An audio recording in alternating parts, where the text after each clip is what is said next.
hang me, oh hang me, I'll be dead and gone.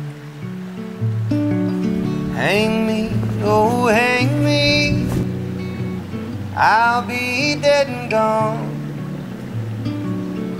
Wouldn't mind the hanging, but the laying in the grave so long for me all around this world.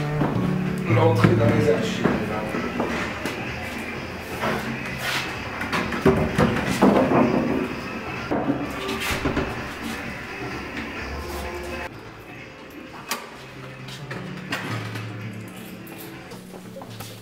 I've been all around Cape Girardeau,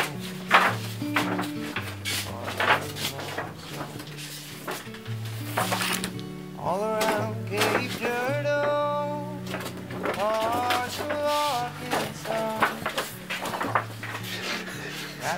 J'ai fait ma thèse de philosophie à Nanterre. Ils ont accepté que je la fasse avec un film. Et je m'aperçois qu'il est là. C'est ma thèse de philosophie, de maîtrise, sur, c'est Mary Barnes, une femme qui avait écrit Itinéraire à travers la folie, je crois, une espèce d'autobiographie. C'est la première schizophrène qui racontait sa vie. Elle était à la fois artiste et infirmière psychiatrique, si je me souviens bien. Incroyable. Je ne sais même pas si j'oserais leur projeter ce truc. Ça, c'est une très très belle affiche. C'est faite c'est vraiment de la sérigraphie. C'est vraiment, ça pourrait être numéroté, quoi. Donc ça, c'était Nikita Gigi. C'était l'histoire d'une femme qui était qui aimait son chien, et une coïncidence, un jour le chien meurt et en même temps vient se réfugier une révolutionnaire chez elle. Et en fait cette femme transforme la révolutionnaire en chien. Voilà, une espèce d'aliénation, et l'autre l'accepte.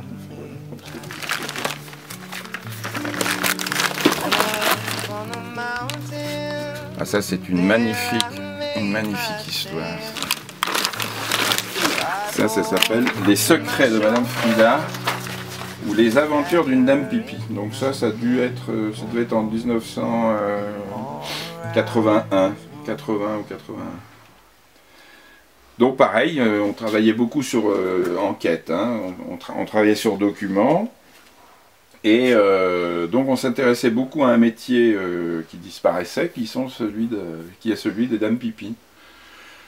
Donc un métier de femme, et qui en même temps, voilà, on est en général en sous-sol, voilà, c'est un petit métier, mais en même temps, ces femmes sont confrontées à des situations qui sont plutôt liées à la vie intime, au secret, enfin voilà, au refoulé, etc.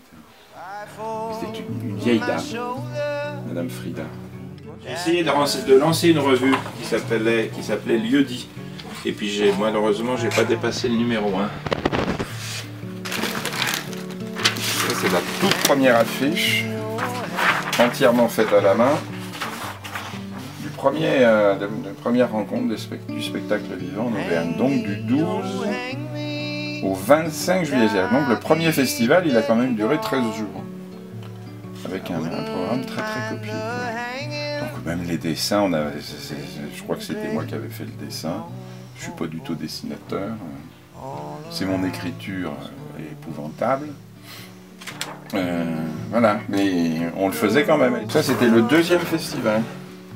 Et à l'époque, je travaillais toujours d'ailleurs dans un hôpital psychiatrique, et il y avait un atelier de dessin et de peinture, et donc j'avais sorti ce motif voilà, pour en faire donc imaginez que toute l'Auvergne a eu à un moment donné cette affiche placardée, parce qu'on placardait beaucoup à l'époque, on collait beaucoup sur les murs, sauvagement bien sûr.